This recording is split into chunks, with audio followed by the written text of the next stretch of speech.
Good afternoon, all. We are going to start our next award session. Judges, please note our first presenter is Dr. Neena. Dr. Neena R. Very warm good afternoon to one and all, respected judges and my dear colleagues. We all know that thyroid eye disease is the commonest cause of proptosis and extraocular muscle enlargement in adults. And apart from orbital changes and dysthyroid optic neuropathy, it produces cosmetically disfiguring strabismus with intractable diplopia. About 15% of all patients with thyroid eye disease develop strabismus in the acute inflammatory stage due to hypertrophy of the muscles and later in the chronic inactive stage due to fibrosis. So my aim was to analyze the clinical profile of strabismus in patients with thyroid eye disease and to evaluate the management options. So why did I do this study? Because there is a paucity of studies on the prevalence and profile of strabismus in thyroid eye disease patients from India. So this was a retrospective electronic medical records analysis of thyroid eye disease patients with strabismus or diplopia coming to our center from 2020 to 2025. Apart from the demographic parameters, we looked into the details of the squint, muscle involvement, thyroid status, antibody positivity, radiological signs, ocular and systemic comorbidities, and risk factors like smoking. We also looked into the treatment undertaken by each patient. Coming to our results, we had total 51 patients, 35 males and 16 females. The mean age was about 60.94 years, much more than the literature reported age of 40 to 45 years. Right eye was most commonly involved. Bilaterality was seen in about 49%. Asymmetricity was seen in 45%, causing an intractable diplopia in patients. Hypothyroidism was the most common status in 64.7% and most presented in the chronic phase. 82.4% presented with diplopia. Vertical strabismus was the most common presentation with hypotropia and elevation restriction, the commonest presentation in 47.1%. Post-duction test was positive in 97% patients. TRAB antibody positivity was noted in 35.3% patients. The most common muscle enlarge was inferior rectus, and radiological correlation was obtained in 60.78% patients. Dysthyroid optic neuropathy was seen in about 9.8%. 2 patients had associated ocular myasthenia gravis. Smoking was noted in 35.29% patients. So one of our patients, the youngest patient of 28 years old with hypothyroidism and TRAB antibody negativity, developed thyroid eye disease about 2 years post-treatment for papillary carcinoma thyroid. He had undergone total thyroidectomy with radioactive iodine ablation, and we presume this induced radiation damage of thyroid follicular cells led to deterioration of autoimmune reactions against the antigens which are common to the thyroid and orbit, leading to thyroid eye disease. And we learned an important lesson that thyroid eye disease can occur along with or even after treatment of papillary carcinoma thyroid. So results were also analyzed. Coming to the management of diplopia and squint, prisms were given in about 54.9% patients, frenal prisms in majority. Botox was given in a single patient. Squint surgery was undertaken in 15.7% patients, and the most common surgery performed was inferior rectus recession. 68.6% patients had relief from diplopia with the treatment, and the surgical parameters were decided on the status of the post-duction test, imaging showing the muscle enlargement, and the amount of deviation in primary gaze and down gaze. Coming to some patients, the patient on this left had a tight superior oblique in the right eye, presented as Brown syndrome. You can see here. And she had an enlarged superior oblique muscle in the right eye. She did well with steroids and prisms. So this was in contrast to the literature where oblique muscles are rarely reported to be involved. We had 2 patients with a Brown syndrome kind of presentation. Another patient who's doing very well with frenal prisms is in the lower picture. Hypotropia with enlarged inferior rectus was the commonest presentation. As you can see in this lady with a large right hypotropia, enlarged inferior rectus muscle, did very well after weakening of the inferior rectus by recession. Another gentleman with hypertropia and enlarged inferior rectus not only had to have an inferior rectus weakening, but we also did a tightening of the antagonist, that is superior rectus plication. In contrast to reported literature where plication procedures are contraindicated, we didn't have any issue. Another common presentation was hypertropia and esotropia, where inferior rectus and medial rectus were weakened, and patient did extremely well with good cosmesis and diplopia-free outcome. We had 15.7% of patients with hypertropia presenting with tight superior rectus, as you can see here, and these were all men with severe form of thyroid eye disease and were all smokers. So this patient after pulse steroid therapy is doing better and is awaiting squint surgery. So we observed an interesting effect of orbital decompression on squint. This lady had presented to us with a very small hypotropia and esotropia initially. Because she had dysthyroid optic neuropathy, she had to undergo endoscopic two-wall inframedial orbital decompression and see what happened to her squint after 4 months. It worsened. Why? If you look at this defect, you can see that the medial rectus has even become larger. It has herniated into the medial defect, and the inferior rectus has also herniated into the defect. So what did we learn? An unbalanced asymmetrical orbital decompression can actually worsen ocular motility and increase diplopia and squint due to changes in the orbital volume and glow position. So a balanced decompression is always better. So finally, she got it straight with squint surgery. We did weakening of the inferior rectus and medial rectus and application of the lateral rectus, and she did extremely well. So what did we find different? We had more male patients in our study as compared to the literature reports. Our mean age was at a higher age of 60.94 years. The biphasic pattern was also at a higher age. And the risk factors were same as seen in literature. But most of the patients needed a second stage surgery. Weakening was done in the tighter muscle, but plication could be done in the antagonist if there was no involvement radiologically and clinically. And 16%, 6 patients of the patients did very well after plication.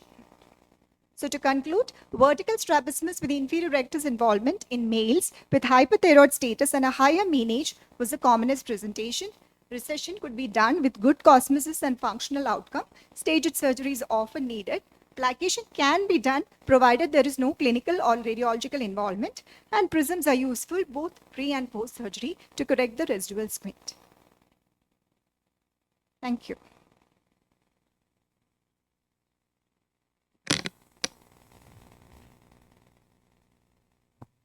Yeah, very nice presentation. Just two simple questions. Any particular reason why we have more common involvement of inferior rectus and less common involvement of lateral rectus and obliques? And secondly, what was the incidence of compressive optic neuropathy in your series? So the first question, inferior rectus is more often involved in thyroid eye disease because of its peculiar vascularity and gravitational effect. Because it's a bulkier muscle and because of the effect of vascularity, increased vascularity to the inferior rectus, more changes are observed typically in inferior rectus. Second would be in our series, we had about 9.8% incidence of dysthyroid optic neuropathy. Very nice presentation, Nina. Thank you. Yeah. No, just to continue what Dr. Bhala asked, did you have, so you said what percentage had optic neuropathy? About 10%, Just 9.8%. 9 to Yeah. 10%. So did you have to treat both simultaneously in any of these, or for some patients did they require orbital decompression, following which you had to do squint? Yeah. Did So you the surgery was done always when the disease was inactive, and dysthyroid optic neuropathy almost always presents in the active phase. So we had to give pulse steroid therapy to the patients, and if they were not improving, some of them had to undergo orbital decompression, as I showed. And the squint in the interim period was tackled either with prisms or with steroid therapy. And when the disease was inactive and they went into a chronic fibrotic stage, that is when we undertook them for squint surgery. Just another quick question. So you said about 68% of them responded, right? So what happened to the rest? How did you manage the rest of your patients? So it's a very complicated strabismus because sometimes with a single surgery you don't get results, and some of them are scared to undergo surgery because some of them have had thyroidectomies, they've had orbital decompression. So there was this one patient, we had to convince her a lot to undergo squint surgery because she said, I underwent orbital decompression. You said I will be okay, and now my squint has worsened, and how do I believe you? So these were kind of questions. So it's in literature also the response to treatment is about 70%.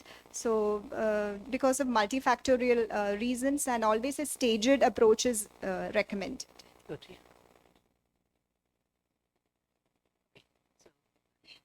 Thank you, Nina. Thank you very much.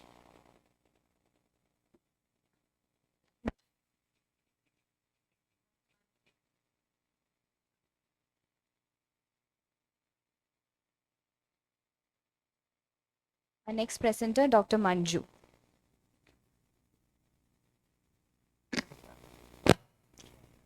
Good morning all. The topic of presentation is the effect of topical anti-glaucoma medication on the lacrimal drainage system, a prospective case control study. As you all know, glaucoma is a chronic progressive optic neuropathy that usually needs reduction of intraocular pressure to prevent disease progression. So the use of long-term anti-glaucoma medication, that is topical anti-glaucoma medication, is mandatory in glaucoma therapy. When these anti-glaucoma medication pass through the lacrimal drainage system, that can cause inflammation and fibrosis. This may lead to lacrimal drainage system obstruction. So the aim of our study is to report the effect of topical anti-glaucoma medication on the lacrimal drainage system. It's a prospective case control study conducted in a tertiary eye care center approved by the Institutional Ethical Committee, and consent was obtained. Participants who were on anti-glaucoma medication single or combination for more than 6 months were recruited as cases, and the participants who were not on any anti-glaucoma medication to date was taken as controls. We excluded patients with any known history of ocular surface diseases, any previous NLD surgery, prior ocular or periocular trauma, radiation therapy, MMD, eyelid margin malposition patient, and untreated blepharitis.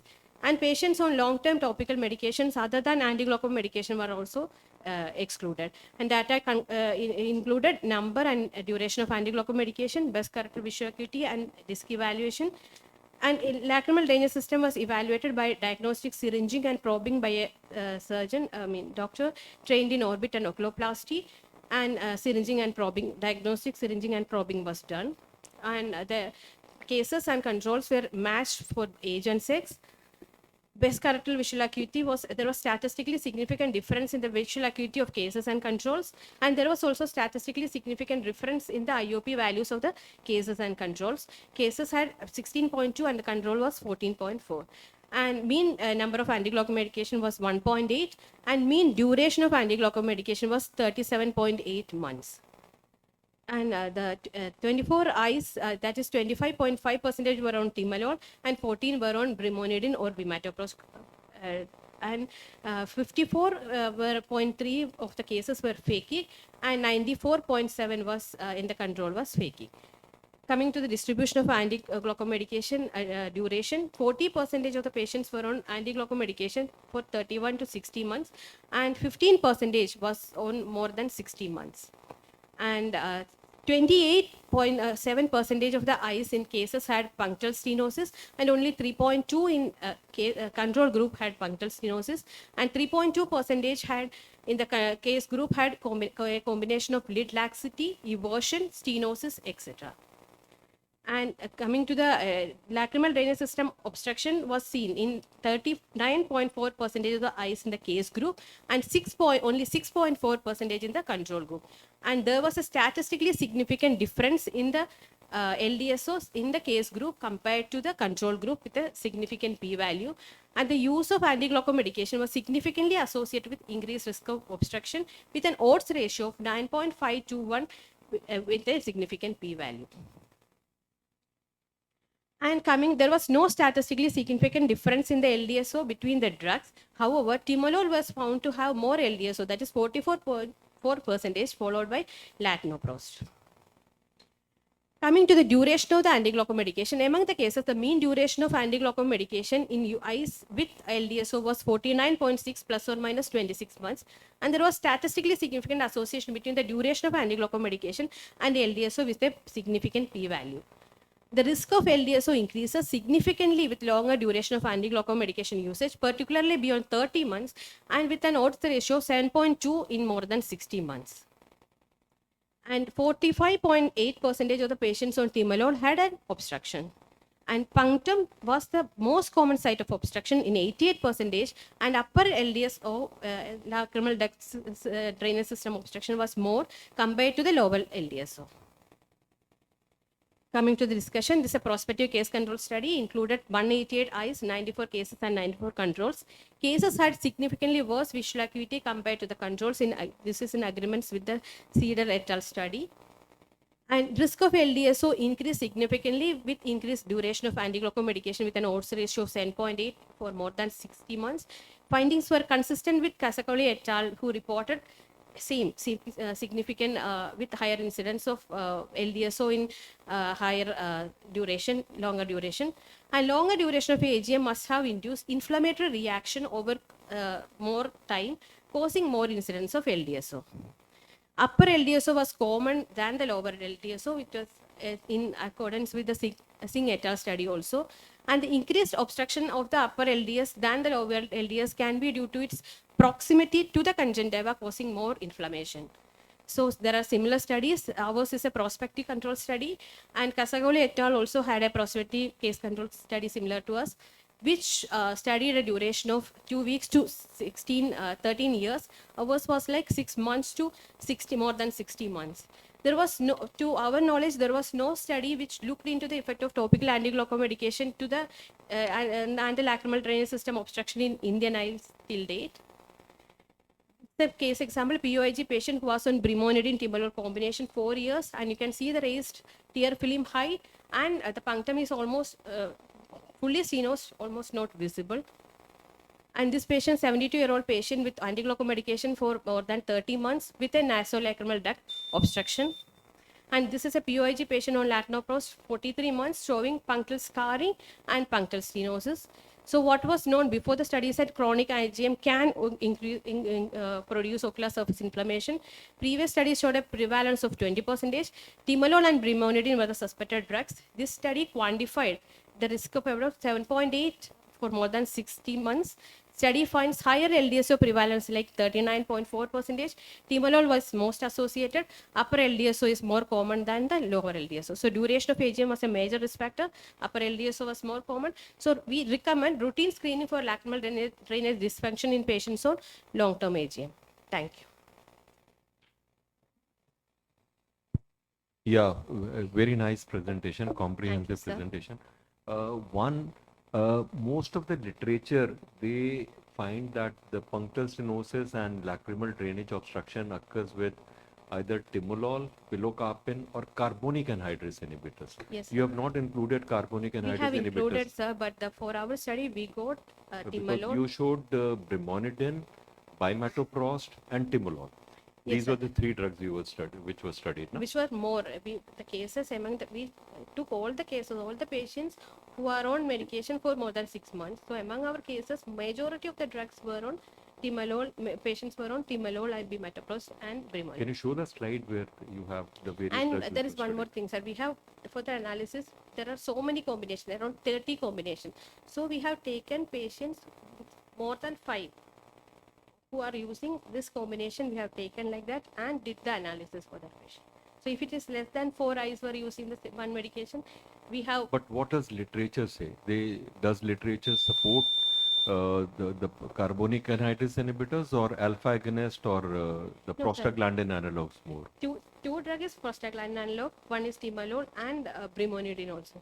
Okay. That's what. And was there any difference between the preservative and preservative-free drugs? Because That a lot is- of the inflammation is induced by the preservative like benzalkonium chloride. Yes, sir. And But number in two- our study, we didn't didn't do it separate. You didn't do that. Preservative free, preservative. And as a corollary, if you do punctal blockage during installation sir. of the drops, will that cause less of lacrimal duct obstruction? Because now the drug is not going into the lacrimal system at all. Do you That is- recommend that as a corollary of your study? Yes, that is our plan, sir, to recommend punctal obstruction for the patients who are on long-term medication and see how it will. Okay. Good presentation. Thank you, Manju. ma'am. I agree with what Dr. Bhalla said because you've done the study. First, you said, it's the first Indian study. Do you think there should be some difference between Indian eyes and, let's say non-Indian eyes, or? Not much, sir, but madam, but inflammation can vary, like a grade of inflammation, maybe there is a difference, that is one thing. And the practice, what we usually say, whether they are advising punctal occlusion or not, we don't. So, it's a very good study, but what would have been good, like you're suggesting, is if you had some takeaway, because, instead of just saying that this is what it is, which is, we know it, we know that this can cause, LSD. Now, would have been good to really look at if you put in some practices, like, a punctal occlusion, and then saw the difference. that would probably, That should be the extension of the yeah, study. yeah, because that would have been a better option, because then it's a takeaway saying that if you do this, then your, Yes. inflammation is lesser. And just one quick thing. So you said upper stenosis was more, you said, or lower was more? No, ma'am. It's not like the punctum. Upper lacrimal drainage system obstruction. So Was more. punctal changes were more than the other nasolacrimal duct obstruction and all. I mean, I'm just looking at it because I would think that because the way the drug would stay in the eye, the lowers would be more exposed to, No, ma'am. It's not the upper punctum and lower punctum. It is the upper lacrimal drainage system. Sure. That's punctum. Both the punctum comes in the upper lacrimal Sure. drainage system. Okay. Thank you. Thank you. Our next presenter is Dr. Divya Alex.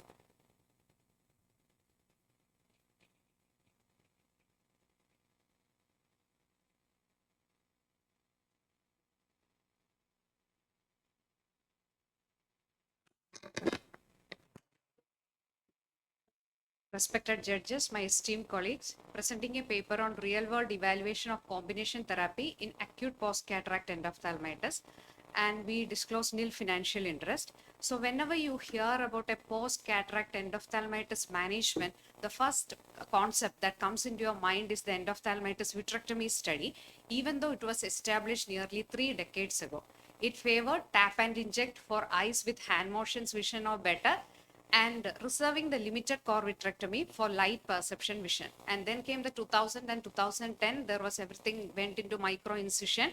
And here we stand in 2025 with emerging evidence suggests that early pars plana vitrectomy with complete vitreous clearance may improve the visual outcome in post-cataract endophthalmitis, where Siva study has demonstrated the clear-cut outcomes. So our aim was to assess the outcome of a combination therapy, initial tap and inject, followed by an early pars plana vitrectomy within 72 hours of disease onset, and to determine the key predictors associated with the optimal visual recovery. It was a retrospective, non-randomized, interventional consecutive case series done in a tertiary referral center at Cochin with a 3-year period duration.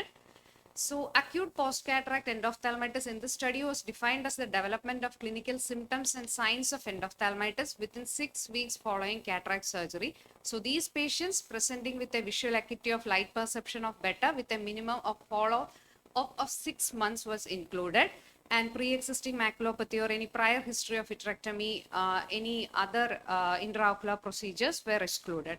So irrespective of the initial presenting visual acuity, all the patients were given a shot of intravitreal vancomycin and a ceftazidime with aqueous and vitreous sampling. And these specimens were sent for microbiological analysis and followed by a standard 25 gauge pars plana vitrectomy. So when not pre-existing, PVD injection was induced with maximum possible peripheral vitreous clearance to remove the infectious and the inflammatory load. And whenever there was an iatrogenic break, it was managed with endolaser photocoagulation, and whenever needed, silicone oil tamponade was used. So these are the baseline demographic and the clinical characteristic, which is compared to the landmark cohorts, that is the EVS and the Siva study. The mean age of presentation was 68, and the mean presenting visual acuity in our study was worse than the EVS and the Siva study. Culture positivity rate was got in 42.1, and ceftazidime resistant organisms was got on about 3 eyes, which was not reported in any of the studies before. So coming to the visual outcomes, compared to the baseline and the post pars plana vitrectomy, there was a definite improvement in the visual outcome. About 40% got improvement in the visual acuity of 612 or more. About 80% achieving visual acuity of more than 6/18. In 10% of the eyes, there was poor outcomes. And iatrogenic retinal breaks during the surgery was observed in 3 eyes, which was successfully managed with the endolaser and silicone oil tamponade. And post-vitrectomy, retinal detachment was occurred in 2 eyes, which was also well managed. Overall reintervention was required in 5 eyes, 2 for retinal detachment and 3 for persistent inflammation. And culture positivity was obtained in 42.1 of the patients, and with a gram-positive predominance consistent with the typical patterns. But there was a ceftazidime resistant nature which was found in about 3 patients. So the major critical prognostic factor which was analyzed during a multivariate analysis was that whenever there was a complete vitrectomy with PVD induction, it showed as an independent predictor of superior final visual acuity. So this was found during the forest plot predictors as well as the Kaplan-Meier grade. Whenever there was a complete vitrectomy with PVD induction, there was a superior prediction of the visual acuity. And when there was an incomplete vitrectomy, there was poor visual outcome. So why this early complete vitrectomy works? Because all the experimental studies revealed that rather than the viable microorganisms alone, the retinal injury in endophthalmitis is predominantly mediated by the bacterial toxin as well as the inflammatory cascade. And the vitreous serves as a reservoir for this injurious factor. So the complete vitrectomy minimizes the endophthalmitis maculopathy, limit all the toxin-mediated retinal damage. And why we preferred intravitreal antibiotic, then followed by early vitrectomy. So there is a Siva study that advocates straight to the pars plana vitrectomy, and there is an EVS cohort that treat the hand motion vision only with intravitreal antibiotics, better than the hand motion with intravitreal antibiotic. So we stand somewhere in between an intravitreal antibiotic followed by early and complete vitrectomy whenever possible. The first thing is that it rapidly addresses the infection, it reduces the harmful toxin, and it provides a window for the patient to prepare for the surgery. And most importantly, there are some patients, especially presenting with good visual acuity at initial presentation, these may respond only to intravitreal antibiotic. So inadvertent surgeries can be avoided. So these are some representative cases: a patient of hand movements vision, status post intravitreal antibiotic, and post vitrectomy improving good visual acuity. And these are some of the representative cases: preoperative fundus photo with vitreous haze and postoperative fundus photo with definite retinal clarity. But coming to the visual outcome, we may think the patient is having a crystal clear retinal clarity, everything is normal. But coming to the OCT, you can find some kind of toxicity has involved the macula.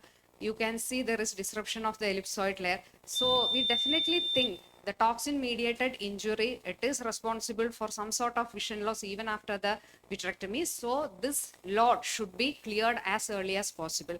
And there was an challenge in the gram negative. Our forest plot analysis showed that these gram negative infections were significantly associated with incomplete vitreous clearance and a poor visual outcome at the end. So coming to conclusion, initial tap and inject followed by early complete PPV within 72 hours yields favorable visual outcome, and complete vitrectomy with successful PVD represent a strong prognostic factor for visual recovery, and we strongly suggest EVS guidelines require revision. So this tap and inject followed by the modern minimally invasive complete clearance of the vitreous can represent an optimal standard of care. Thank you. I really fail to understand why you had to strategize it to see. For example, if you look at gram negatives which worsened, which did not give us a adequate result where you could not achieve vitrectomy, had we gone as a CV study and gone initially only with vitrectomy, if you are planning vitrectomy as a must procedure in every case after about 72 hours, why not at the first step? That's what the rationale. Why was the study planned that way? Why not as a primary procedure when we are looking at it at 72 hours? Why the delay you wanted? The first thing is that this is a retrospective study. So in the retrospective study, we took all the cases which was underwent this way. And we found out that because initially we don't know whether it is gram negative, whether it is gram positive, that is causing the endophthalmitis. So we studied with this, we came to This the subset conclusion. was studied by you, Yes, not the overall cohort of whatever endophthalmitis has undergone in last few years. yeah, exactly. This was studied and we came to a conclusion like this. Somehow I don't know, but I feel had we gone as a primary procedure in all these cases, because we could have achieved more the toxins, more the edema, you are going to have more heterogeneity, more Because toxicity there problems. are few patients which improve along with the intravitreal antibiotics. So there you didn't undergo a phase. No. That is not included in the study at all. So that is the confusion because I had the same confusion because you said your initial cohort, all of them were underwent vitrectomy. And then your conclusions, you said those which did not have, much vitreous haze, you decided to give intravitreal antibiotics. So your, what your hypothesis to what you concluded were completely different. No, in the inclusion criteria, I clearly mentioned that these patients who had only undergone vitrectomy was included in the study. Those which had improved with intravitreal antibiotics alone was not included in the study. Okay, so you could have just presented it better, because you should have just picked those and don't talk about, those that did not require vitrectomy. So you brought that angle in also. That's why the confusion. That's why he's also asking this. And I also agree with him. While I understand your limitations, it's a retrospective study. If you have a presentation of what looks like gram negative, why would you wait for 3 days, right? Because in 3 days, things can actually get significantly worse. You got away with good results. This could have been, significantly worse. But at the end of the day, gram negative showed poor results only. Whatever we Yes, got as yes, gram negative, absolutely. it has poor Yes, results. yes, yes. No, so that is where that logic of waiting 72 hours, will not work. So you also then, because it's retrospective, you also took those that were not fungal presentation. Yes. Because that's because you went and gave antibiotics because you picked that was. Okay, thank you. Thank you. Our next presenter is Dr. Nadasha Radhakrishnan.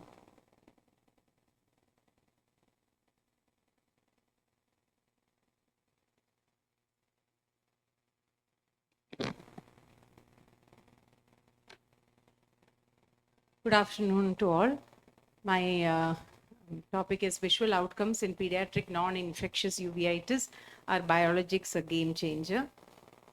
Pediatric non-infectious uveitis is an uncommon vision-threatening condition, accounting for 5 to 10% of all the uveitis cases. Children, as you know, are asymptomatic in the early stages, and the disease follows a chronic recurrent course. Delayed diagnosis due to the silent nature of the inflammation and examination difficulties increases the risk of sight-threatening inflammation. So why this study? Corticosteroids and immunomodulators are standard therapy but often fail to achieve long-term control or the steroid-sparing effect. Biologic agents, especially adalimumab, have shown efficacy in refractory cases, and real-world data from India are limited, and this study evaluates the short-term visual outcomes in pediatric non-infectious uveitis, focusing on the impact of adalimumab therapy. Retrospective study conducted at a multidisciplinary pediatric rheumatology ophthalmology clinic in South India included children less than 16 years with confirmed non-infectious uveitis and more than 6 months follow-up, and we excluded the infectious uveitis incomplete records or shorter follow-ups. The final cohort had 82 children, 139 eyes that met the eligibility criteria. The data was extracted using a structured proforma, and the uveitis classified according to the Sun classification. The visual acuity was grouped in the beginning at baseline and at last follow-up as group 1 less than 0.3 logmar, group 2 0.3 to 1, and group 3 with more than 1 logmar. And primary outcome was change in the mean logmar BCVA and visual acuity distribution at last follow-up. The secondary outcomes were the ocular complications and new onset ocular hypertension with subgroup comparison between the biologic group and the conventional therapy group. The analysis was performed using the SPSS software, and continuous variables were summarized as mean plus minus standard deviation and categorical as frequencies and percentages. The Wilcoxon sign rank test and the chi-square test were used. The results, if you look at the demographics, 82 children with non-infectious uveitis, of which the mean age was 12 years with a slight female preponderance. Laterality was bilateral in 69.5 with a chronic course in 78%. JIA was the most common diagnosis, 45.1, followed by idiopathic uveitis. The anatomic type was anterior uveitis followed by panuveitis, and a total of 590 person-years of follow-up with an average of 54 months of follow-up was there in the study. The treatment profile, if you look, the methotrexate was the mainstay of systemic therapy. Combination therapy with the biologic agent was required in 36.6%, and the most frequently used biologic agent was adalimumab.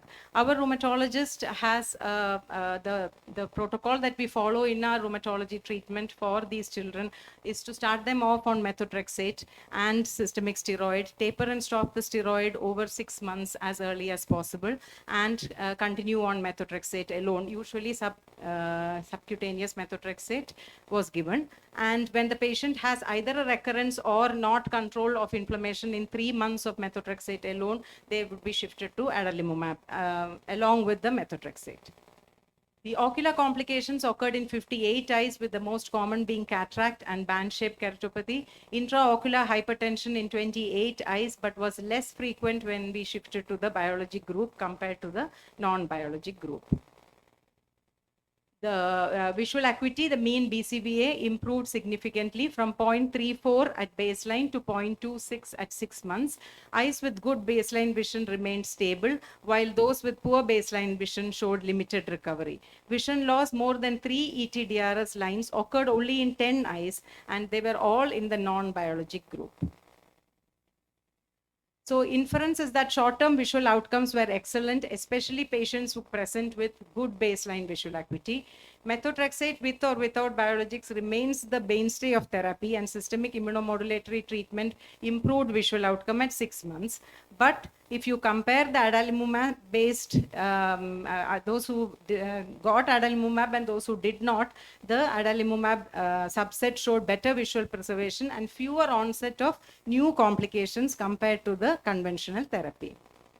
JIA remains the leading cause as in all literature. Cataract and BSK the most common as in all literature. The mean BCVA improves from over 6 months with good treatment, and eyes with good baseline vision are the ones that largely remain stable, underscoring the importance of early detection and treatment.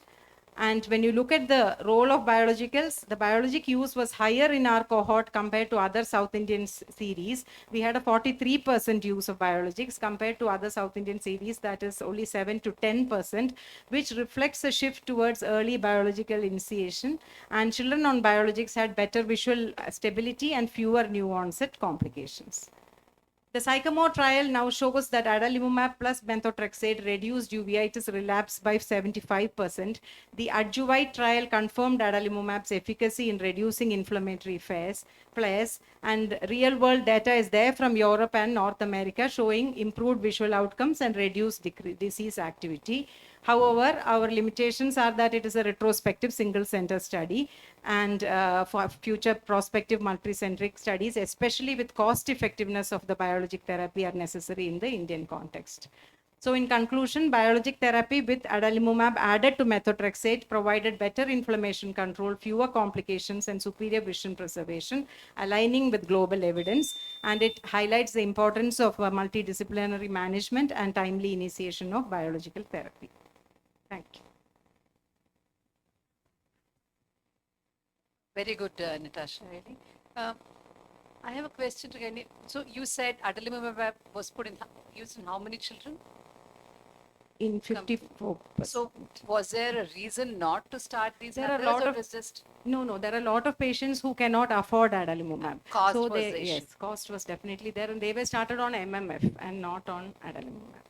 So we had a cohort that had only the non-biological agent and a cohort that has biologics. So that's your main, reason not to, start Yes, these children yes. on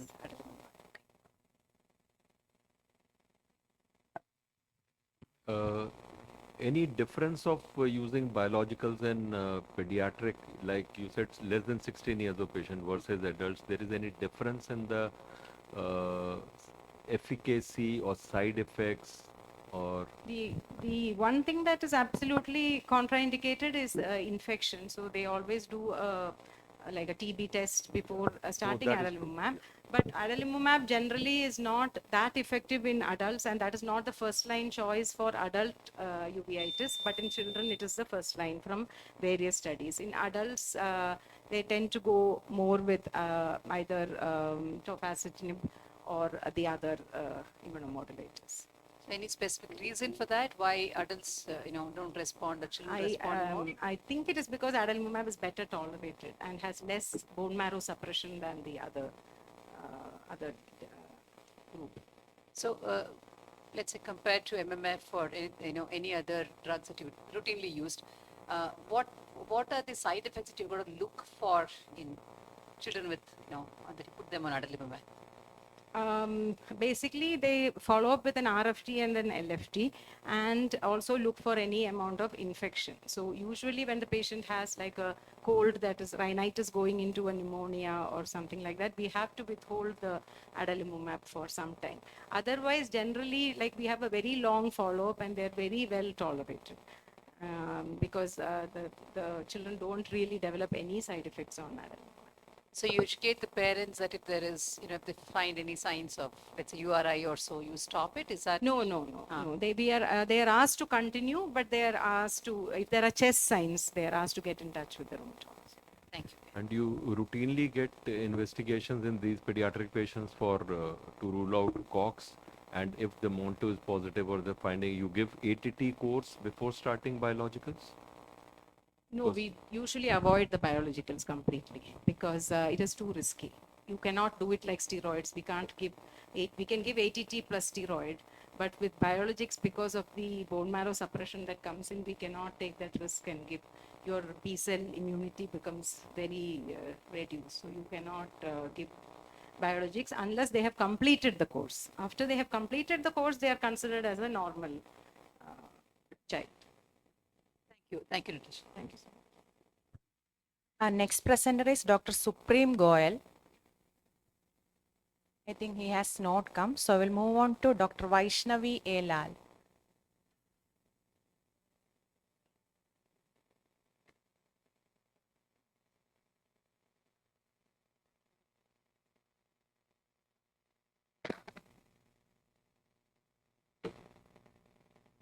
Good afternoon all. Evaluation of anterior segment parameters in relation to endothelial cell change post phakic IOL surgery. As we know, phakic IOLs are used in the correction of moderate to high myopia as a primary mode of surgery or in patients unsuitable for corneal refractive procedures. It offers several advantages like reversibility, preservation of accommodation, and it has a minimal effect on the cornea. But since it is an intraocular procedure, regular monitoring of endothelial cell health becomes necessary. Aims and objectives are to evaluate the relationship between endothelial cell loss after 1 month of phakic IOL surgery with respect to preoperative AC duct, hexagonality, coefficient of variation, pachymetry, white to white, and post-op vault. AC duct is the distance between corneal endothelium and anterior lens capsule measured using topography, and post-op cell loss is compared with pre-op AC duct. Vault height is the space between the ICL and the natural lens measured using ASOCT, and post-op cell loss is compared with post-op vault height.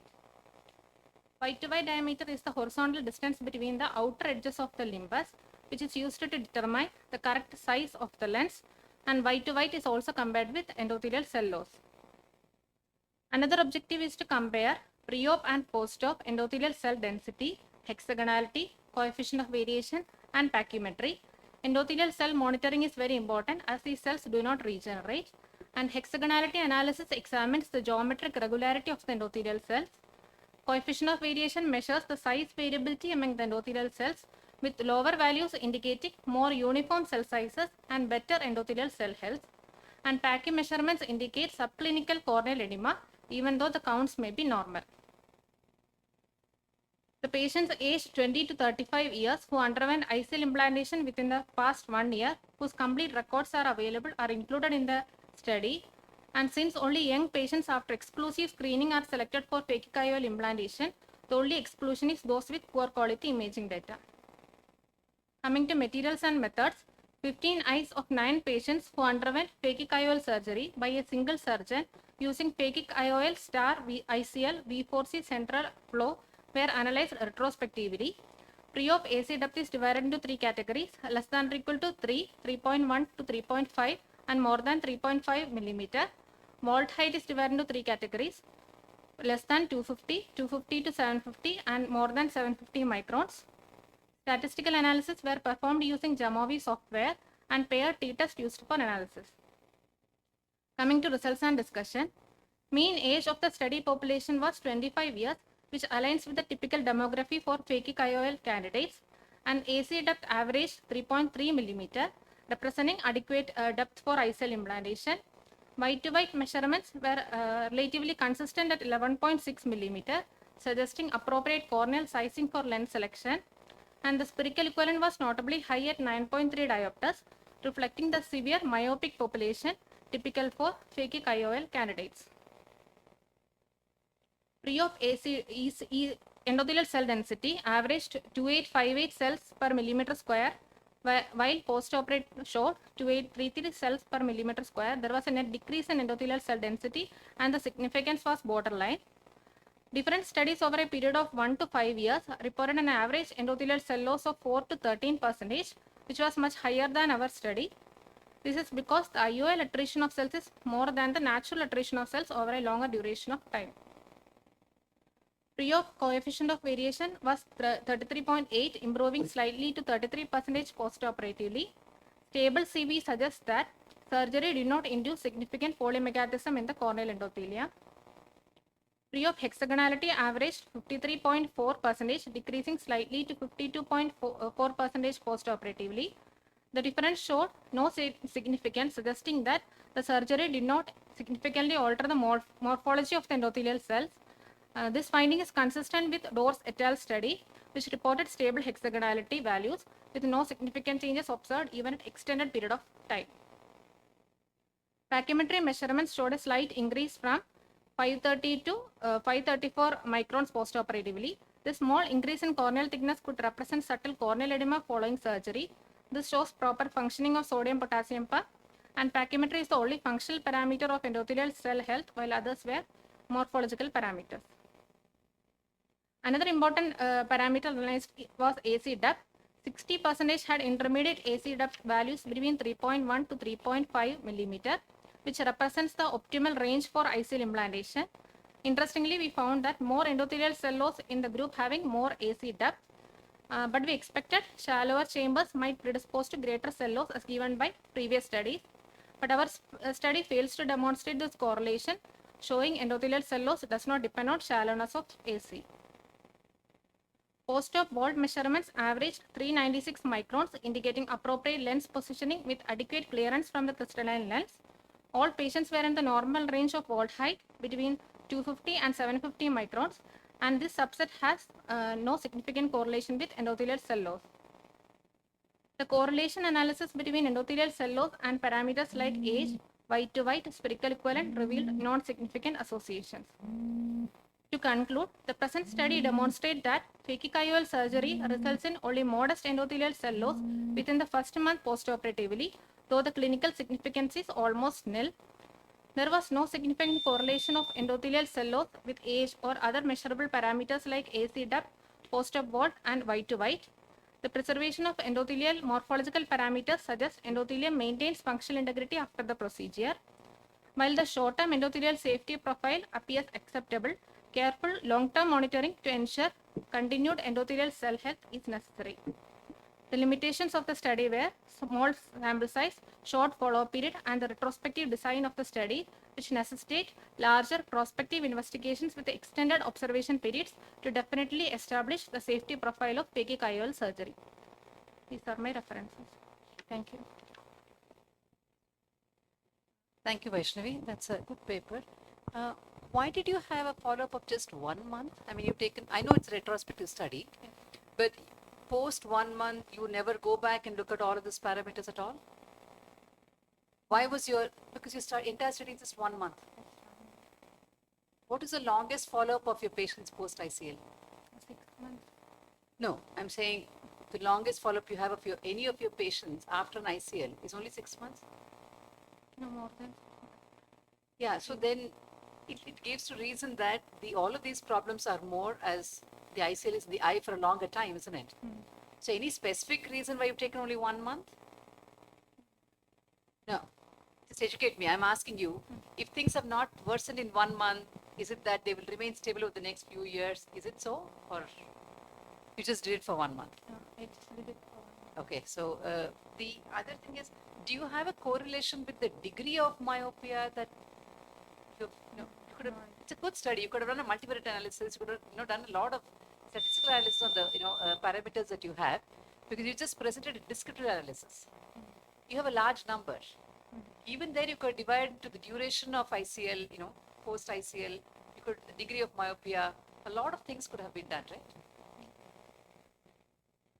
It almost appears like a cross-sectional rather than a longitudinal. It is a longitudinal which makes a sense in such study, frankly speaking.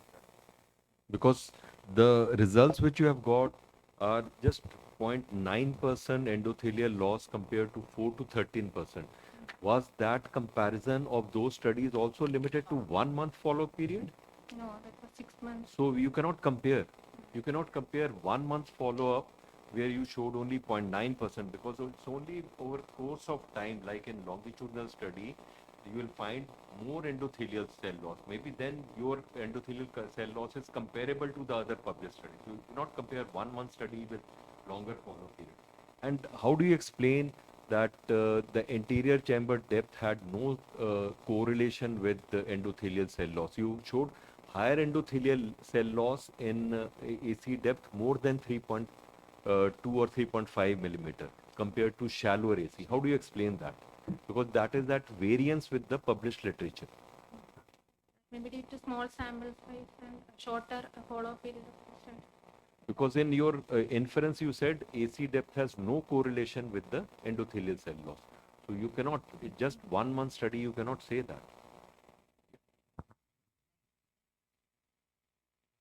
Our next presenter is Dr. Devika R. Nair.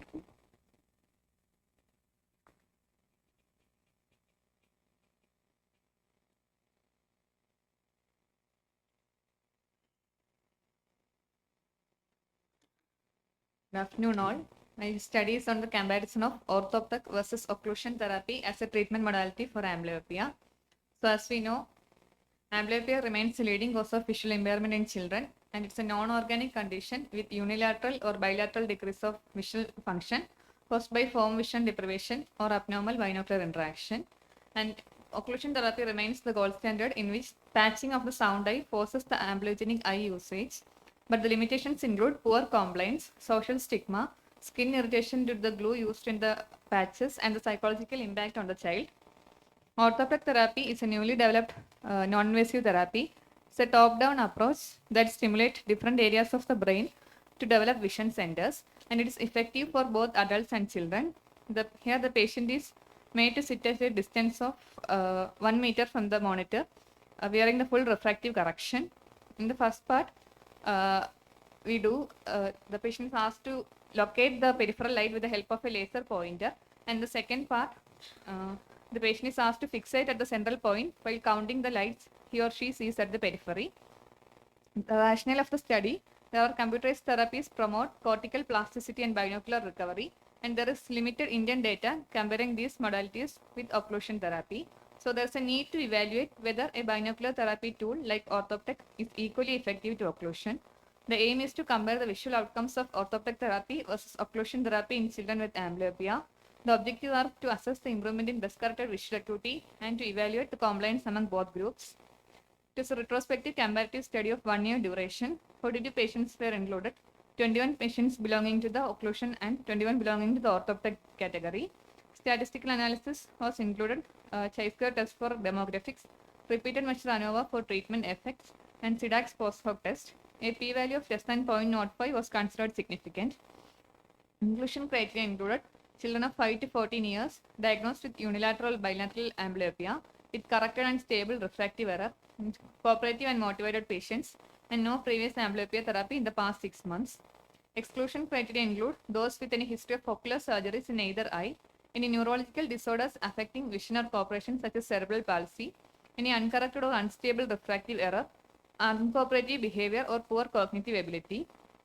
Methodology: occlusion therapy include patching of the sound eye 2 to 6 hours per day depending on the severity of amblyopia, and the duration is 6 to 12 months. Compliance monitored through parental diary, random patch checks, and clinical observation. Outcome variable was best-corrected visual acuity. The orthoptech therapy was performed in clinics under supervision, and the frequency of 1 session every day for 10 days within a span of 10 to 14 days. The duration of each session is 60 minutes, and the count is determined by the severity of the amblyopia, and the outcome variable is best-corrected visual acuity. Coming to discussion, age distribution. The blue color indicates younger children, the red color indicates slightly elder children. In the orthoptech group, there was slightly elder children was included. but statistically the p-value was more than 0.05. So the age distribution was similar among both the groups. Sex distribution also was similar among both orthoptic and occlusion group, with slight male predominance among both the groups. So coming the change in visual acuity among the occlusion group, before occlusion, the 76.2% were with visual acuity of 6 by 9 and 23.9 were with less than 6 by 9 acuity. And after occlusion, around 85.7% achieved a visual acuity of 6 by 6 or 6 by 9, with 14.4% remaining with visual acuity of less than 6 by 9. And before orthoptic, 50% were with visual acuity of 6 by 9 and 50% were with visual acuity less than 6 by 9. Implies that numerically there was the orthoptic group starts with a slightly worse baseline acuity. And after orthoptic, 82.2% with visual acuity of 6 by 6 or 6 by 9. And the remaining percentage were with visual acuity of less than 6 by 9. Coming to within the group comparison, occlusion therapy, the mean improved from 0.114. So it was significant with a p-value of less than 0.05, that is 0.001, and orthoptic also shows significant p-value that is less than 0.05. So in conclusion, both groups were effective in the effective treatment modalities in treating children with amblyopia, but between the group comparison shows a p-value of more than 0.05, which implies that although occlusion and orthoptic individually are significant, produces significant results, but in comparison there was no significant difference between the results produced by both the groups.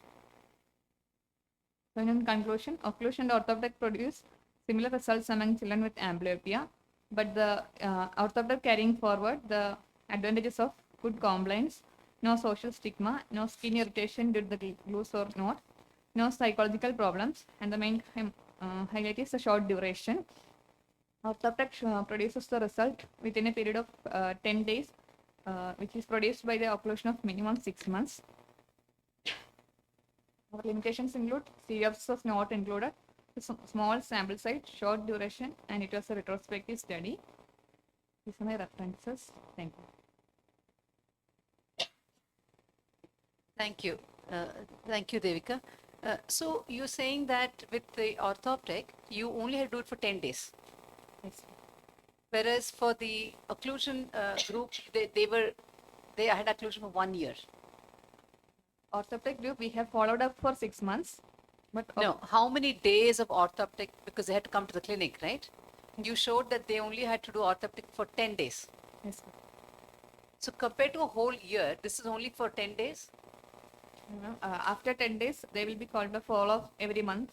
Okay, and they don't need to go back and repeat either orthoptic or occlusion at all? Usually we just taper the sessions. After a period of 10 continuous days, we Okay. taper depending upon the severity. If anyone is not reached the visual acuity of 6.6, we will repeat the sessions. Okay, so that means nobody should be doing occlusion. If you're going to do 10 days of this and children are okay, and you have comparable results, why would you even do? So I'm saying we're missing something. That's why I'm asking you. Educate me, because if orthoptic is that good, why is anyone doing occlusion at all then? Because you're saying 10 days equivalent is equal to a whole year of occlusion. Is that the final conclusion? Yes. But Okay. the patient has to come to the hospital for 10 almost continuous days within a span of 10 to 14 No, days. that is okay. That is That okay. is really okay, isn't it? That If is you okay. Coming for follow-up is not difficult at all. Only problem is continuous 6 months to 1 year of occlusion versus just 10 days of orthoptic. If that is equivalent, then why have occlusion at all in the Yeah. treatment armamentarium? Why shouldn't we stop occlusion therapy at That's all? yeah, let's stop occlusion. Let's Yeah, just, stop we go by occlusion. your study, we'll stop occlusion. Every child will come during summer holidays and the Dasara holidays for 10 days to your clinic. The cost is slightly more for the orthoptic, around 500 rupees per section. Slightly. Let's- You're not talking about, for example, Lux Turner. You're not talking about, $500,000. You're talking about 500 rupees. All I'm asking is there is something we are missing because clearly the whole world has not shifted to orthoptic, right? So why are we still doing occlusion? What is a missing link is what I'm asking you. I don't know, so I'm asking you. It's okay. We don't want It's to, okay. make Okay. you. No problem. Thank you. Thank you. Next presenter is Dr. Kapil Kishorilal.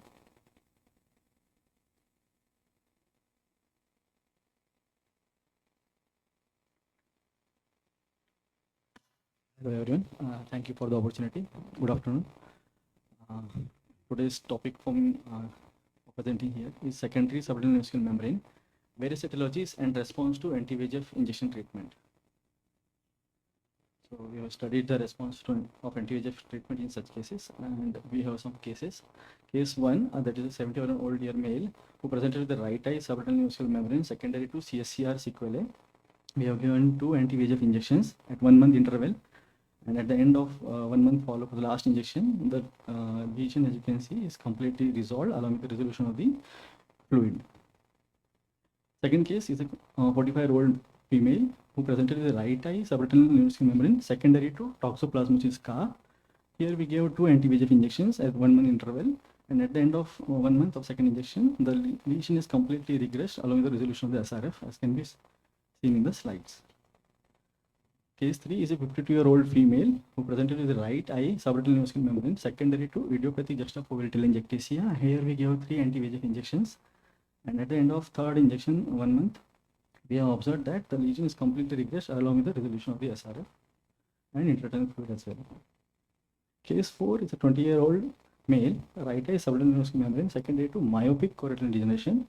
Here we gave only 1 anti-VEGF injection, and we have seen that the lesion is completely resolved. So just results for that, we have seen that in CSCR case, the 2 injections were needed and visual acuity improved from 636 parts to 624.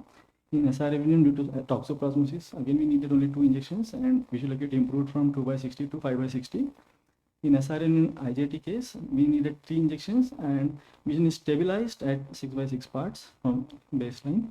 And in myopic, we needed only 1 injection and visual acuity improved from 6/12 to 6/9. So what we observed is that these stabilized functional and improved anatomic outcomes for more than 6 months post-treatment with less number of injections. So coming to the discussion, there are various etiologies for secondary SRNVMs. It can be inflammatory and infectious. Infectious uveitis includes histoplasmosis, toxoplasmosis, tuberculosis, syphilis. Non-infectious multifocal choroiditis, serpiginous choroiditis can be seen in VK syndrome as well. Structural and degenerative changes like pathological myopia, angioid streaks, choroidal rupture, systemic and others, choroidal osteoma, CSCR, and idiopathic CNVs. So, to support our study, there are some literature. Jay Sablani et al. And group have suggested that when anti-VEGF therapy as a primary therapy for CNV secondary to CSCR is safe and efficacious without any serious adverse events, and the mean number of injections was 4.45. Benedict Shoreham et al. Also concluded that an extended anti-VEGF upload of 6 consecutive injections seems to be effective in inducing CNV remodeling and fluid reabsorption in CNV complicated in chronic CSCR cases. Mathur et al. In their study concluded that anti-VEGF therapy has been successfully used to improve visual and anatomical outcome in juxtafoveal CNVM secondary to toxoplasmosis. They needed only 2 injections in the study. Aswan and Sriranganathan et al. In their study concluded that anti-VEGF agents may be associated with favorable anatomical and functional outcomes, particularly in proliferative macular telangiectasia. However, future large-scale trials were warranted.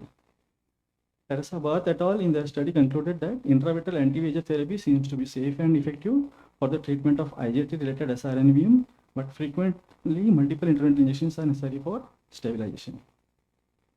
Bhatia D et al. In their study concluded myopic CNV requires less frequent anti-VEGF intravitreal therapy over a shorter follow-up period, both as compared to both neovascular age-related macular degeneration and diabetic macular edema.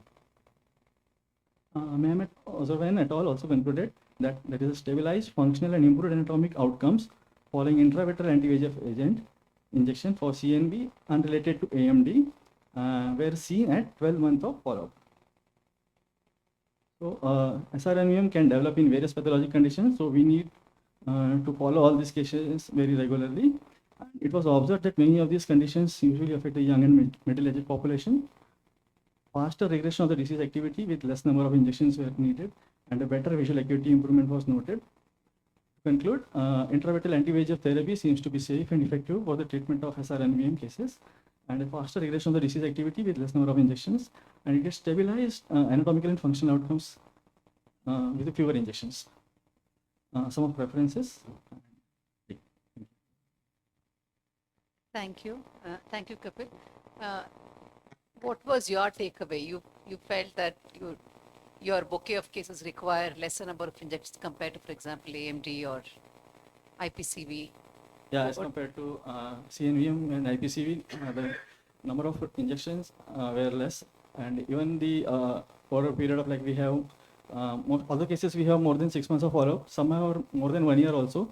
Still they are like stabilized. So they require lesser number. Lesser number of injections. So did you have to do an angiogram in any of these patients? No. So even in myopic CNVMs and so on, you didn't need to do an angiogram? No.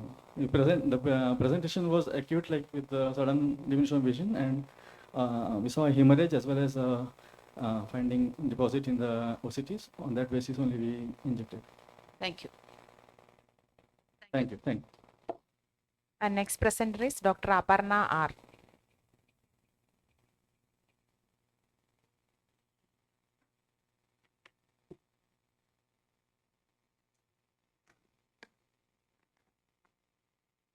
Good afternoon. Respected teachers, judges, and my colleagues. Today I'll be presenting a study about the refractive outcomes in high myopes comparing Barrett Universal to SRKT and Bangkok adjusted SRKT. We aim to study the refractive outcomes in high myopic patients with axial length greater than 27 mm undergoing phacoemulsification using Barrett Universal to SRKT and Bangkok adjusted SRKT. Cataract surgery in high myopes can be challenging because of the postoperative refractive surprises and patient dissatisfaction. The older generation formulas can lead to refractive surprises when used in high myopes.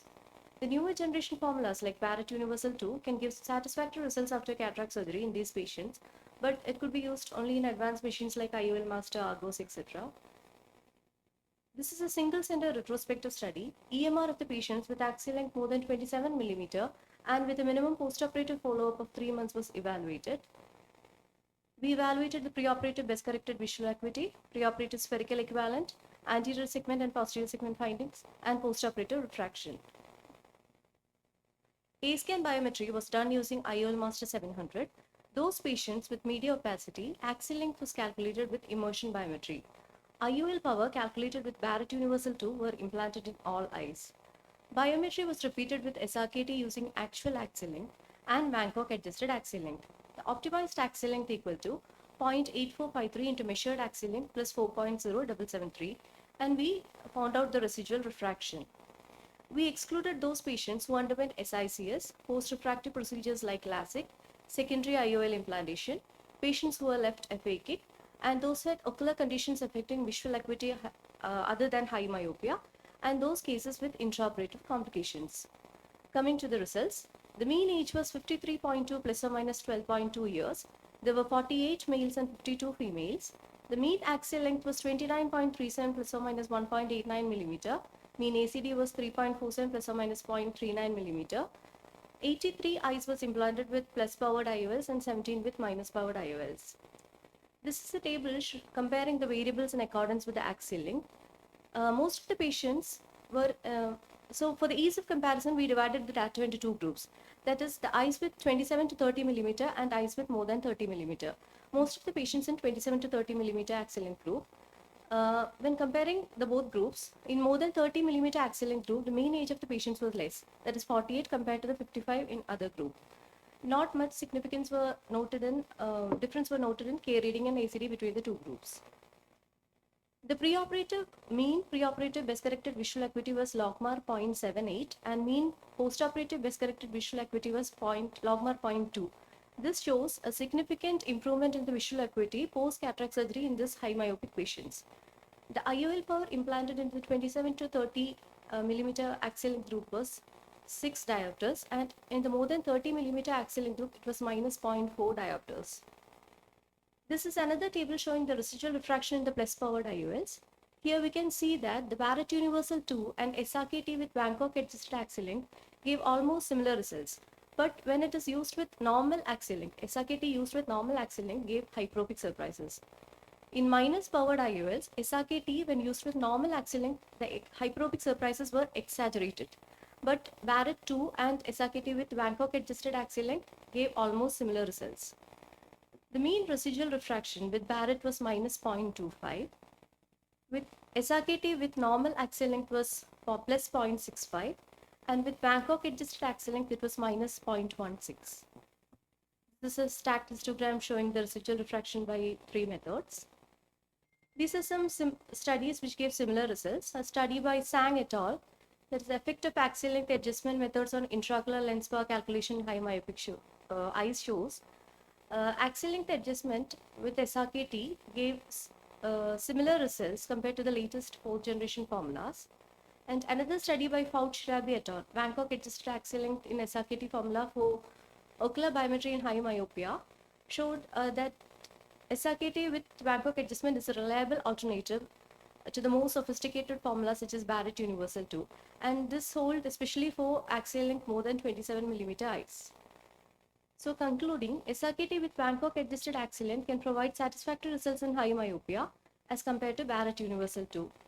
Since the newer generation formulas can be used in advanced machines, those peripheral centers where these expensive machines are not available, SRKT with Bangkok adjustment can be used as an alternative in these cases. We had our limitations. We had only 15 eyes with postoperative uncorrected visual acuity of logma 0. 30 eyes improved to logma 0 with correction. So we couldn't use the postoperative refraction for comparing the performance of two IL formulas in this study.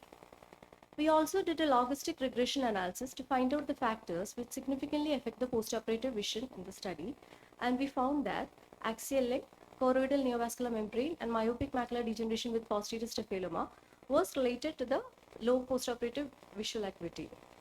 These are my references. Thank you. Nice paper, Dr. Aparna. But one of the conclusion which you derived was that Bangkok adjusted axial length proves to be a cheaper alternative to Barrett Universal 2, which is available only in IOL Master 700. I disagree because Barrett Universal 2 is free online formula. You can just go on the online feed anterior chamber depth, axial length, keratometry reading, and lens thickness is an optional factor. You can have it. Whereas Bangkok adjustment means you have to note down the axial length, then go on to the online calculator, multiply it, add some factors, and when you are getting similar results, then why do all those headache? And whereas in Barrett, you just feed, click, and you get, even on your phone, you can have Barrett Universal 2. And the latest formulas which are giving good results with minimal absolute error in axial length more than 27 millimeter are Barrett Universal 2, Kane, VRF. The Bangkok adjusted is now way behind if you see all the meta-analysis which have been published in last 3 years. So there is this is where I disagree. Otherwise, it's a very nice study. Our next presenter is Dr. Anjali Prabhakar.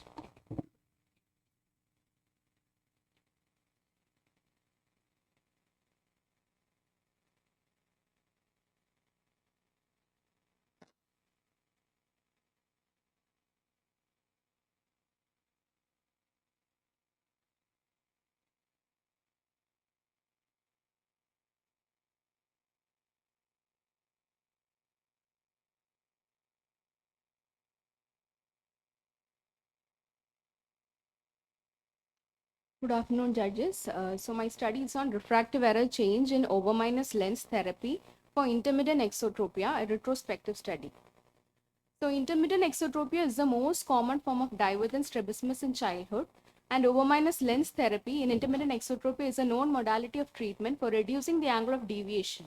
It stimulates the accommodative convergence and reduces the deviation in children under 6 years of age with minimal symptoms of asthenopia. Now, over minus lens in intermittent exotropia is used as a temporary treatment modality to improve the control before surgery and also as a long-term intervention with intention to wean patients out of the over minus treatment. Now, several authors have studied about the use of over minus lens therapy and its association with myopic shift after a period of time. This causes a concern among clinicians as to whether over minus lens can be given in intermittent exotropia. This retrospective study analyzes whether such a possibility is true in our clinical setting. So the objectives of the study is to evaluate the changes in refractive error in intermittent exotropia patients treated with over minus lens and to evaluate the effectiveness of over minus lens in intermittent exotropia as a primary modality of treatment or in conjunction with vision therapy in the form of convergence exercises in cases where it is feasible. It's a retrospective observational study done at Department of Pediatric Ophthalmology, Comptrust Eye Hospital. Duration was from January 2022 to June 2022. Patients aged 1 to 6 years of age with diagnosis of intermittent exotropia treated with over minus lens with at least 12 months of follow-up were taken in the study. No ocular systemic disease contributing to intermittent exotropia and refractive error, and the exclusion criteria was patients with follow-up less than 12 months. Coming to the results, 75 consecutive patients aged less than 6 years treated with over minus lens were analyzed. The mean age of patients was 3 plus or minus 1.5 years, and there was 61.33% females and 38.67 males. Coming to the descriptive statistics, the mean dose of over minus was minus 0.95 diopter plus or minus 0.23, and the mean duration was 19.36 plus or minus 9.44 months. And vision therapy in the form of convergence exercises were given in addition to over minus lens in 56% of patients. Comparison of spherical equivalent before and after glasses and hyperopes, there were 12 eyes. So before it was 0.43 plus or minus 0.34, and at 12 months it became 0.33 plus or minus 0.72. At 18 months it was 0 plus or minus 0.29, and 36 months it was minus 0.25. So the mean change in spherical equivalent was 0.1 plus or minus 0.38 decrease in 1 year, 0.04 in 18 months, and 0.68 decrease in 3 years. The p-value analyzed with Wilcoxon signed rank test was not statistically significant. Coming to the group of emmetropes, there were 86 eyes. So the mean spherical equivalent before glasses was 0. And then you can see that at 6 months it became minus 0.09. At 12 months it was minus 0.08 plus or minus 0.29. At 18 months it was minus 0.14 plus or minus 0.23. At 24 months it was 0. And at 36 months, it was minus 0.06 plus or minus 0.12. You can see that the mean spherical equivalent change from 0 to minus 0.08 diopters at 12 months and minus 0.14 at 18 months was statistically significant. Coming to the group of myopes, which was 52 eyes, the mean standard deviation before glasses was minus 0.47 plus or minus 0.25. And at 12 months, it became minus 0.67 plus or minus 0.43. 24 months, it was minus 0.63 plus or minus 0.58. And at 36 months, it was minus 0.71 plus or minus 0.53.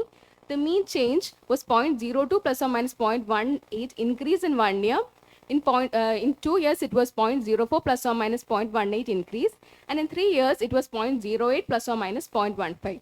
The p-value was not statistically significant. We also did a correlation analysis between the dose of over minus and spherical equivalent using the Spearman rank correlation coefficient. None of the tested correlations reached the level of statistical significance. Next is about the comparison of deviation before and after glasses. You can see that the mean deviation before glasses was 27.8 plus or minus 8.81 before, and after it has become 20.71 plus or minus 8.51. So that is for the near, and the p-value was again significant. For distance, the mean deviation 27.64 plus or minus 9.8 before glasses, and after it has become 20.45 plus or minus 9.48. Again, this was also significant. The Newcastle control score was also taken into account, and it was also analyzed, and the p-value was again significant. So both NCS and angle of deviation showed a statistically significant improvement after glasses were worn based on the paired t-test. Now surgery was done eventually only in 13.33% of the patients. Coming to discussion, major RCT done by the PEDIC group, which was published in JAMA, demonstrated that over minus lens, they used an over minus of more than minus 0.25 diopter overcorrection for a period of 12 months, was associated with greater myopic shift compared to the non-over minus group. Another retrospective study by Rustin et al. Studied that the over minus lens therapy in exotropes and concluded that they did not demonstrate more myopic progression than would be normally expected. and another retrospective study by Pola et al. They concluded that treatment of intermittent exotropia with overcorrecting minus lens did not induce refractive error changes, even considering age, treatment period, initial spherical equivalent, and overcorrection magnitude. So in our study, the highlight was to the need for a careful stratification by initial refractive error. So imetropes showed a statistically significant change in spherical equivalent at both 12 months and 18 months. And change in spherical equivalent in hyperopic and myopic groups was not statistically significant. While this contradicts some external findings showing higher risk for baseline myopes, it may be due to the smaller sample size in the follow-up cohorts. And so to conclude, over minus lens therapy achieved its primary goal of improving ocular alignment and control in patients with IXT, but this benefit was accompanied by statistically significant myopic shift in the emetropic cohort. So the clinical decision to use this therapy must therefore balance the high success rate in deviation control with the risk of inducing or progressing myopia. So limitation of the study was that it is a retrospective study. So there's a selection bias and small and decreasing sample size during follow-up, lack of proper control group for analyzing the refractive error changes. So a prospective study with a control group may be needed further for more validation of the findings. Thank you.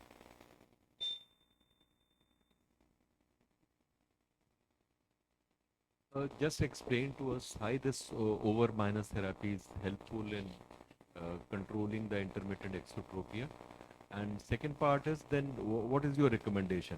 On one hand, it is controlling intermittent exotropia, but on other hand, it is leading to progression of myopia. So how do you balance? Because we don't want progression of myopia also, and we want to control. Is there a midway? So in IXT, what this O minus lens does, it stimulates the accommodative convergence. So the eyes are made straight. That is clear.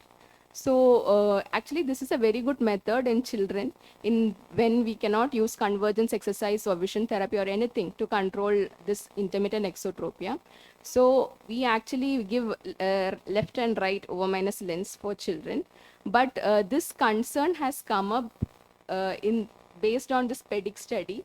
So we decided, what I recommend is actually we have to do a prospective study with a non-over minus group and an over minus group. Then only we can say what is actual result.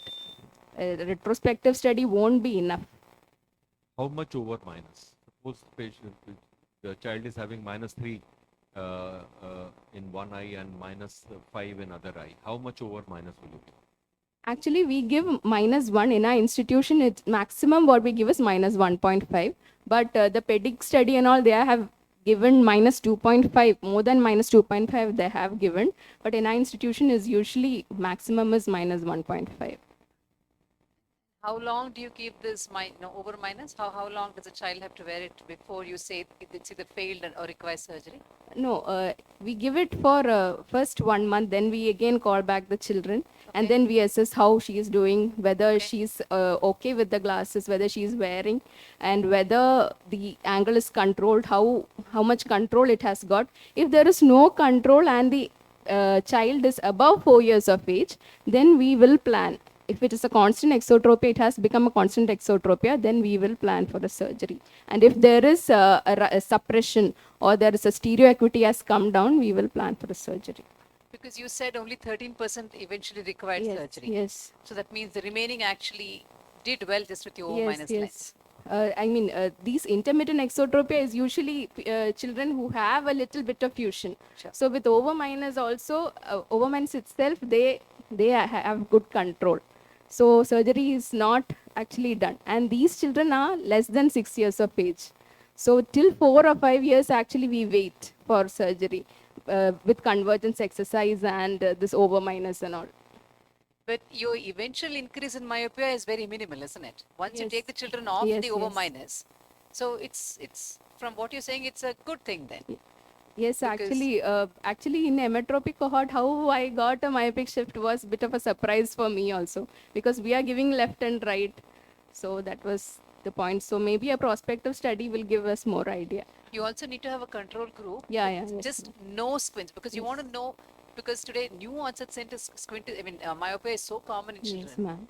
That you need a control group of no squint, no myopia to start with. Yes. Thank you. Thank you.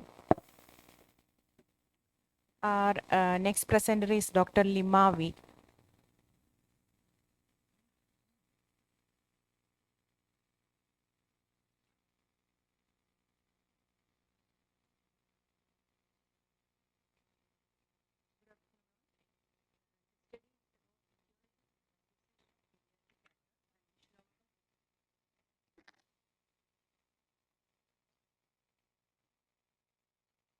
Good afternoon all.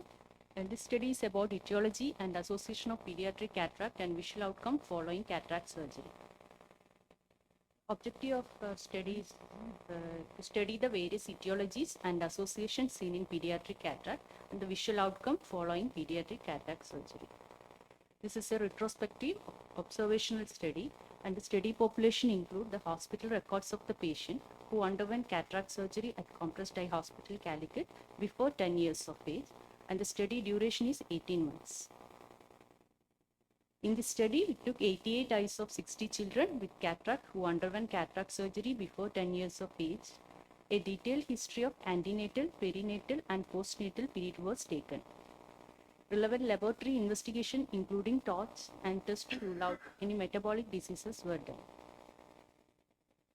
We excluded traumatic posterior segment pathologies. The patients underwent cataract, and these patients underwent cataract surgery with or without IOL, depending on the axial length and age at surgery. And immediate postoperative amblyopia therapy was initiated along with postoperative medications. Visual acuity was assessed periodically according to the age and performance of the patient and was presented in Snellen acuity notation. The visual acuity outcomes were analyzed at the end of the 3 years postoperative period. Coming to the result, in our study, there were 58.3% cases of unilateral and 41.7% cases of bilateral cataract. There are different studies having different laterality distribution. Coming to the etiology of pediatric cataract in our study, around 54.5% of cases were congenital and developmental, and torch infections were identified in 22.7% of patients, with half of these patients for both CMV and rubella infections.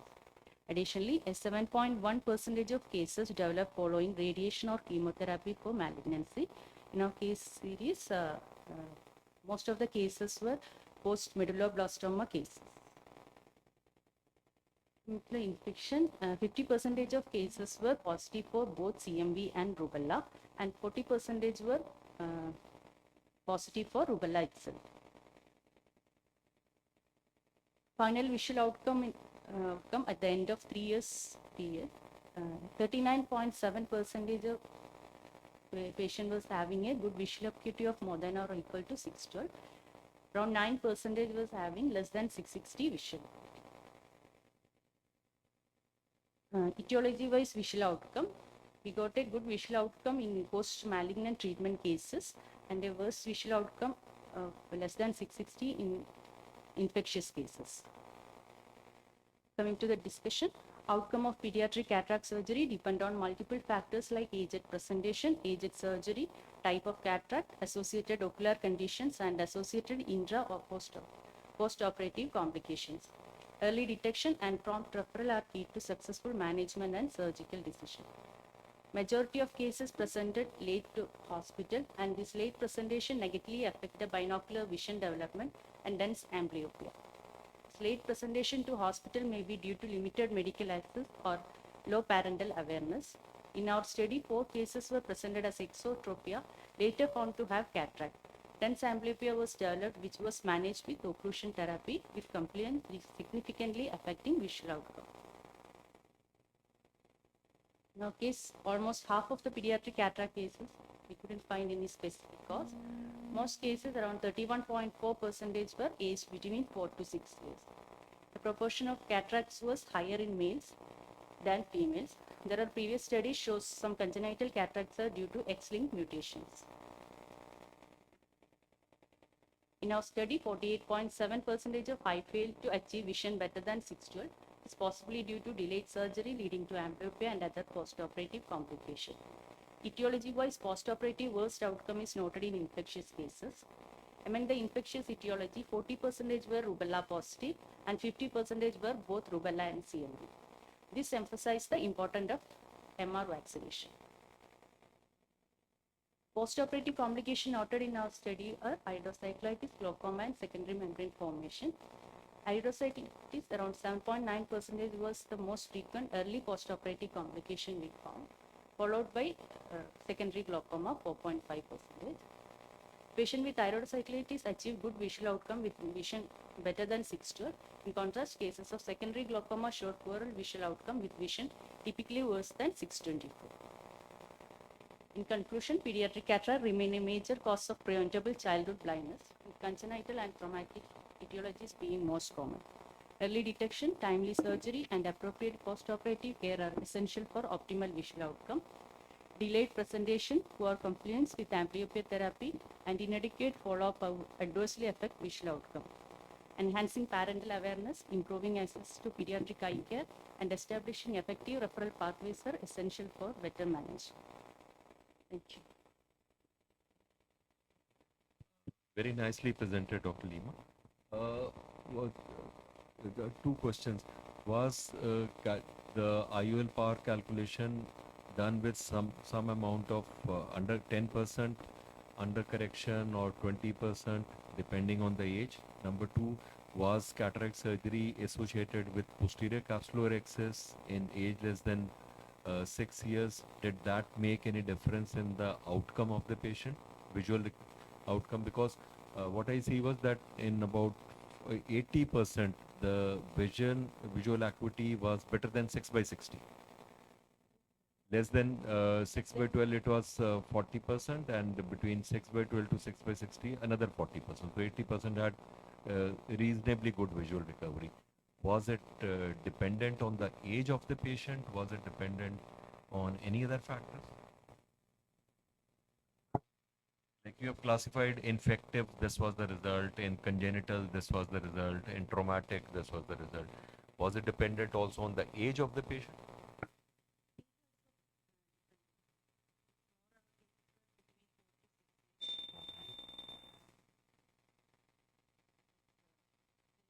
What was the smallest stage and what was the highest stage which was taken? And highest stage was 6 years, up to 10 years. Say. And so the best results were between 4 to 6 years, you said. Number of patients that you saw was between 4, not the best visual outcome.